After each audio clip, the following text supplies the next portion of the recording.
অনেক দিন থেকেই স্বাদ। অকুল বিশাল কোনো নদীর ওপর পানসি করে কয়েকটা দিন রাত্রি খেয়াল মতো স্রোতে ভাসিয়ে কাটিয়ে দেব। অনেক দিন থেকে মানে ছিন্নপত্র পড়া অবধি সে যে কয়েকটা ছেঁড়া আলগা ছবি ছোটবেলায় চোখের সামনের উপর ভেসে উঠেছিল, চাঁদের আলোয় স্বপ্নের মতো বিছিয়ে থাকা বালুচর, মাঝরাতের অন্ধকার ঝাঁপিয়ে বুনো হাঁসের পাখার শব্দ, সে আর মন থেকে কিছুতেই মুছে যায়নি। সেসব মধুর নামগুলো ভুলিনি। শিলাইদহ তো পৃথিবীর কোনো এক জায়গা বলে মনে হয় না আমার এখনো। সে যেন কোনো রূপকথার ভৌগোলিক নাম। আমার ছিন্নপত্রের পদ্মায় তো রেলি ব্রাদার্সের পার্টের স্টিমারও যায় না। সে পদ্মা 7 সমুদ্র 13 নদীর একটি রূপে গলানো, তার জলে ঢেউ তুলে মধুকরের সপ্তডিঙাকে বড় জোর আমার মন ছেড়ে দিতে পারে দূর সিংহলে বাণিজ্য যেতে। ছেলেবেলায় যে স্বাদ হঠাৎ একবার পূরণ হয়ে গেল, একেবারে পুরোপুরি পূরণ হয়ে গেল তা বলতে পারি না। কারণ নদীটা পদ্মা নয়, ধলেশ্বরী। তাতে কিন্তু এমন কিছু এসে যায় না।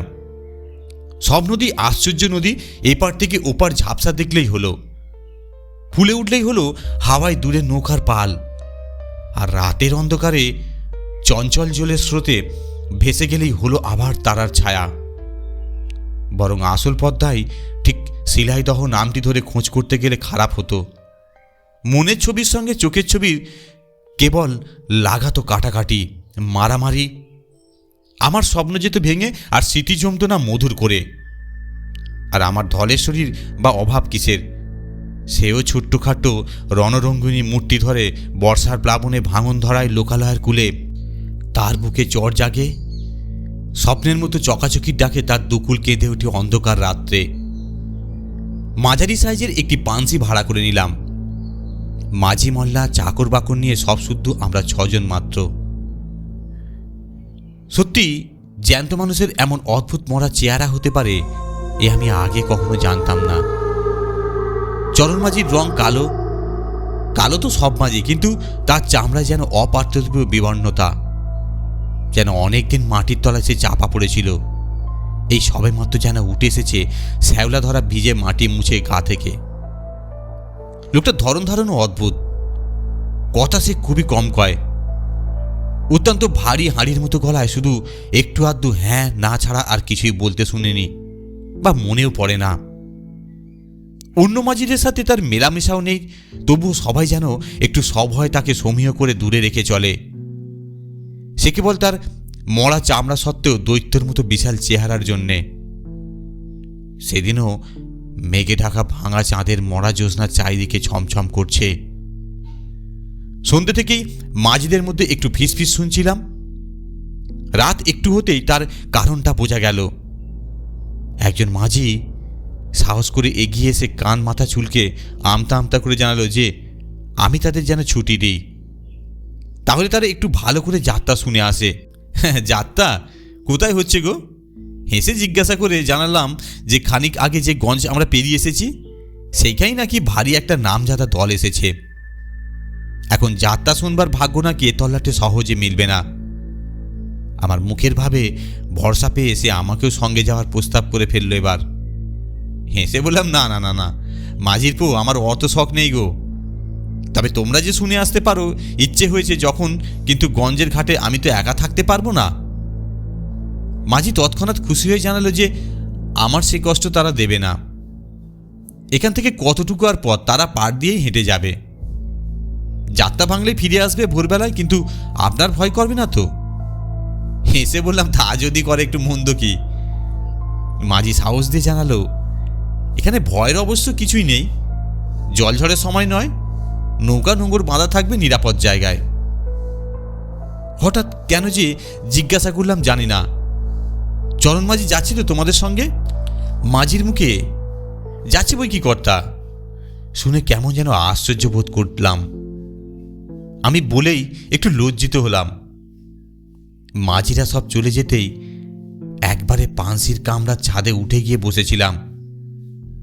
এমন অপরূপ নির্জনতা ভোগ করার সৌভাগ্য কখনো তো হয়নি। মাঝিরা সবাই চলে গেছে, হিন্দুস্তানি ঠাকুর রামসেবকও পর্যন্ত সঙ্গে গেছে হুজুকে পড়ে। দূরে কোথাও একটা দুটো নৌকোর আলো পর্যন্ত নেই বিশাল ধলেশ্বরীর বুকে আমি একা ভাবতে কেমন যেন পুলকের রোমাঞ্চ হয়। ঠিক পুলকের রোমাঞ্চ, কিন্তু পরে সেটা রইল না। রাত্রির নির্জনতায় ধ্যান করতে করতে কখন বোধহয় একটু ঘুমিয়ে পড়েছিলাম। উঠে দেখি চারিদিকের দৃশ্য বেশ বদলে গেছে। ভাঙা চাঁদ পশ্চিমের দিগন্তে ঢলে পড়ে কেমন যেন ফ্যাকাশে হলদে হয়ে উঠেছে। সেই ফ্যাকাশে হলদে চাঁদের আলোয় কুলহীন ধলেশ্বরীর রুগ্ন মলিন চেহারাটা ভারী অস্বস্তিকর লাগলো। একটা নাম না জানা পাখি দূর আকাশে কিরকম আর্তনাদের মতো ডেকে উড়ে চলে গেল। শিউরে উঠলাম একটু। বুঝলাম এতক্ষণ এই খোলা জায়গায় শুয়ে ঘুমানো উচিত হয়নি। অনেকক্ষণ হিম খেয়ে শরীরটা কেমন যেন ম্যাচম্যাচে হয়ে উঠেছে, মনটাও সেই সঙ্গে। উপর থেকে নামতে যাচ্ছি, হঠাৎ থমকে গেলাম। এদিকে এত বড় একটা বিশাল পুরো বাড়ি ছিল নাকি? বাড়ি না বলে প্রাসাদই বলা উচিত। ফাটল ধরা বিশাল দেয়ালগুলো হুমড়ি খেয়ে পড়ে এখনো যেন আকাশ আড়াল করে আছে। বুঝলাম এতক্ষণ জ্যোৎস্নার অস্পষ্ট আলোয় এই পুরো প্রাসাদ কুয়াশায় মিশেছিল। চাঁদ এখন তার পেছনে গিয়ে পড়তেই অন্ধকারের দৈত্যর মতো জেগে উঠেছে। এই পুরো প্রাসাদ সম্বন্ধে কাল মাঝিদের কাছ থেকে খোঁজ নিতে হবে, এই ভেবে আমি নামতে গিয়েও থেমে গেলাম। পেছনে কি একটা ঝনঝন করে শব্দ হলো যেন। সত্যি বলছি, এবার ফিরে যেয়ে গায়ে একটু কাঁটা দিয়ে উঠেছিল। নিজেকে একেবারে একা বলে জানবার পর হঠাৎ পিছন ফিরে আরেকটি লোককে অপ্রত্যাশিতভাবে আবিষ্কার করলে গায়ে কাঁটা দেওয়াটা একটা অস্বাভাবিক বোধ হয় না? এ কি চরণ? তাই ধরা গলায় বললাম, তুমি কখন ফিরলে? যাত্রা দেখতে গেলে না? সে শেকল সমেত নোঙরটা তুলে পানসির ওপর রেগে গম্ভীর স্বরে বলল, না। কিন্তু নোঙর তুললে কেন? অত্যন্ত অস্বস্তির সঙ্গে জিজ্ঞাসা করলাম। তার এভাবে একলা ফিরে আসাটা আমার কাছে ভালো লাগছিল না। সে সামনের দিকে আঙুল বাড়িয়ে বলল, দেখছেন? দেখিনি, কিন্তু এবার দেখলুম। সেদিন রাত্রে যে সব অদ্ভুত অসাধারণ সব ঘটনা ষড়যন্ত্র করে এসেছে আমার জীবনে, তখন তা কেমন ভালো করে বোধহয় বুঝিনি। পাড়ের ওপর জলের একেবারে কিনারায় একটি দীর্ঘ নারী মূর্তি ব্যাকুলভাবে আমাদের হাত নেড়ে ডাকছে। কেউ জানো নাকি? তাই চিৎকার করে উঠলাম বিস্ময়ে এবং উত্তেজনায়। হাল ঘুরিয়ে নৌকা সেই পাড়ের কাছে ভিড়াতে চরণ শুধু নিঃশব্দে মাথা নাড়ল। পাড়ে ভিড়তে না ভিড়তেই মহিলাটি যেন পাগলের মতো ঝাঁপিয়ে এসে পাঁচিতে উঠলেন। আমার কাছে এসে তারপর ভীত ব্যাকুল স্বরে বললেন, আমায় বাঁচান, আমায় বাঁচান, দোহাই আপনার। সে অবস্থা যতদূর সম্ভব স্থির হয়ে বসলাম। আমার যতদূর সাধ্য চেষ্টা করব, কিন্তু কি ব্যাপার আমার একটু জানা দরকার। আপনি আমার সঙ্গে কামরায় চলুন। আঁচল ঢাকা দিয়ে কি যেন একটা ভারী জিনিস তিনি বয়ে নিয়ে এসেছিলেন। কামরার চৌকাঠের কাছে সেইটের ভারে একটু হোঁচট খেতে ভদ্রতা করে বললাম, মহিলাটিকে কামরার আলোয় এতক্ষণে ভালো করে দেখলাম। চেহারায় তার স্পষ্ট বড় ঘরের ছাপ, কিন্তু কথাবার্তা ধরন ধারণ যেমন তার অদ্ভুত, তেমনই তার পোশাক। যাই হোক, তখন সেসব নিয়ে মাথা ঘামাবার সময় তো নয় তার। কি আছে ওতে? তিনি কথা না বলে শুধু বাক্সের ভেতর কুণ্ডুলি পাকানো একরাশ সাপের চোখ যেন জ্বলে উঠল। চমকে গেলাম। সাপ নয়, হীরামুক্ত জড়োয়া গয়না। তেমন গয়না আমি তো কখনো দেখিনি। মহিলাটি মুঠো করে কয়েকটা গয়না বাক্স থেকে তুলে কামরার মেঝে ছড়িয়ে দিলেন। আমি নিজের অনিচ্ছাতেই একটু শিউরে হয়ে সরে বসলাম। সেগুলো যেন জড় বস্তু নয়, কুড় সরীসৃপ। দরজায় খুট করে একটা শব্দ হতে মুখ তুলে দেখি চরণ কখন সেখানে এসে নিঃশব্দে ছায়ার মতো এসে দাঁড়িয়েছে। তার কোটরে ঢোকা চোখও যেন সাপের মতো হিংস্র লোভের ঝিলিক। পলক ফেলতে না ফেলতেই সে সরে গেল। ভয় পেয়ে একটু বিরক্তির স্বরে বললাম, আরে তুলে ফেলুন এগুলো বাক্সে। এসব সাংঘাতিক জিনিস নিয়ে আপনি কি বলেন? এই রাতে একা বেরিয়েছেন কেন? আমার দিকে অদ্ভুতভাবে তাকিয়ে গয়নাগুলি বাক্সে তুলতে তুলতে তিনি বললেন, বেরোবো না? ওরা যেসব ছিনিয়ে নিতে চায়। ওরা কারা? আমার শ্বশুরবাড়ির জ্ঞাতিরা। আমার স্বামী বিদেশে, ওদের এখন এই গয়নাগুলোর উপর অসীম লোভ। ওরা সব করতে পারে এগুলোর জন্য, খুন করতে পারে, কিন্তু আমি দেব না, কিছুতেই দেব না। রাত্রির অন্ধকারে গা ঢাকা দিয়ে তাই আমি পালিয়ে এসেছি। কিন্তু আপনি যাবেন কোথায়? যাব বাপের বাড়ি। ওরা আমায় দিনরাত আগলে রাখে, জানেন, যেতে দেয় না। দোহাই আপনার, 2 কোষ মাত্র গেলে আমার বাপের বাড়ি, আমায় সেখানে পৌঁছে দিন। আপনি ব্যস্ত হবেন না, আমি ব্যবস্থা করছি বলে আমি কামরা থেকে চরণকে আদেশ দেওয়ার জন্য বেরোলাম। কিন্তু আশ্চর্য, চরণ যেন আগে থেকেই সব জানে। সে হালে বসে আছে, নৌকা চলছে। বললাম, ক্রোশ 2 বাদে নৌকা থামিয়ে খবর নিও। নিশ্চলভাবে বসে কি যেন অস্পষ্ট জবাব দিলে।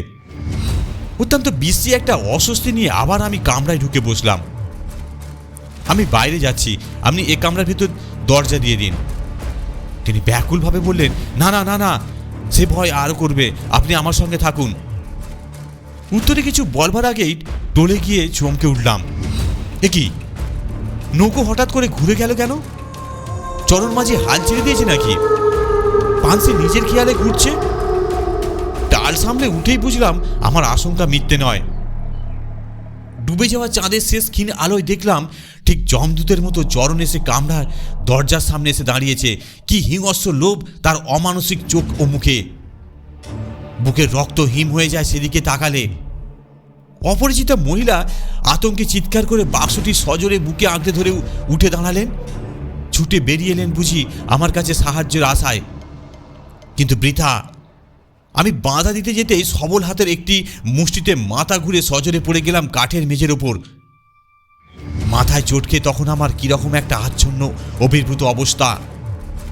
চোখের সামনে যা ঘটছে তা দেখতে পেলেও আমার যেন উঠে দাঁড়াবার ক্ষমতা নেই, গলার স্বর পর্যন্ত রুদ্ধ হয়ে গেছে। মহিলা প্রাণপণে তার মহামূল্য বাক্সটি রক্ষা করবার চেষ্টা করছেন, কিন্তু স্ত্রীলোক হয়ে সে দৈত্যের সঙ্গে পারবেন কি করে? ধীরে ধীরে বাক্সটি কায়দা করে নিয়ে চরণ তাকে নৌকার ধারে ঠেলে নিয়ে যাচ্ছে। তিনি টলছেন একেবারে জলের কিনারায়। দারুণ হতাশায় শেষ শক্তি সংহত করে তিনি প্রচণ্ড একটা টান দিয়ে বাক্স শুদ্ধ জলে পড়ে গেলেন, সঙ্গে সঙ্গে তার দুশ্মনও। এতক্ষণে একসঙ্গে গলার স্বর আর দেহে সাড়া পেয়ে আমি চিৎকার করে ছুটে গেলাম পানসির ধারে। মহামূল্য বোঝায় ভারী সেই বাক্সের টান দুজনেই তলিয়ে যাচ্ছে নদীর অতলে। কেউ তবু ছাড়বে না তার দখল। সাঁতার জানি না, মহিলাটিকে যে সাহায্য করবো, ঝাঁপিয়ে পড়বো, কিছু করতে পারছি না।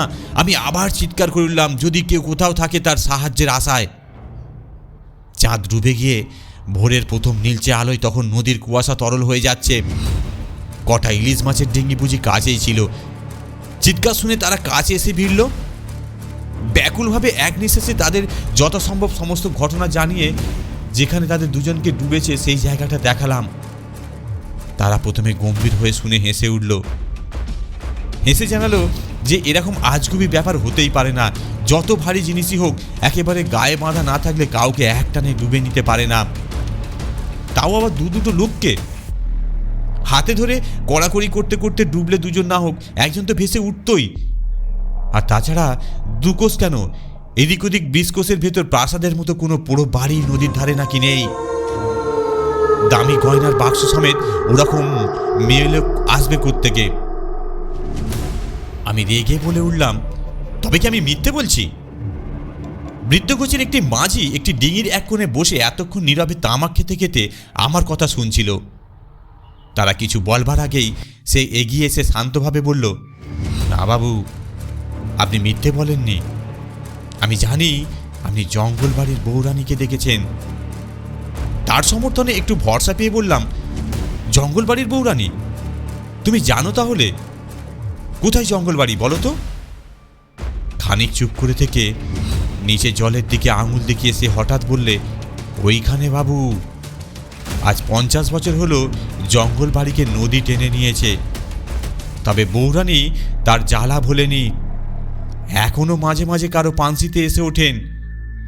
জেলেরাই আমার পানসি তারপর তীরে পৌঁছে দেয়।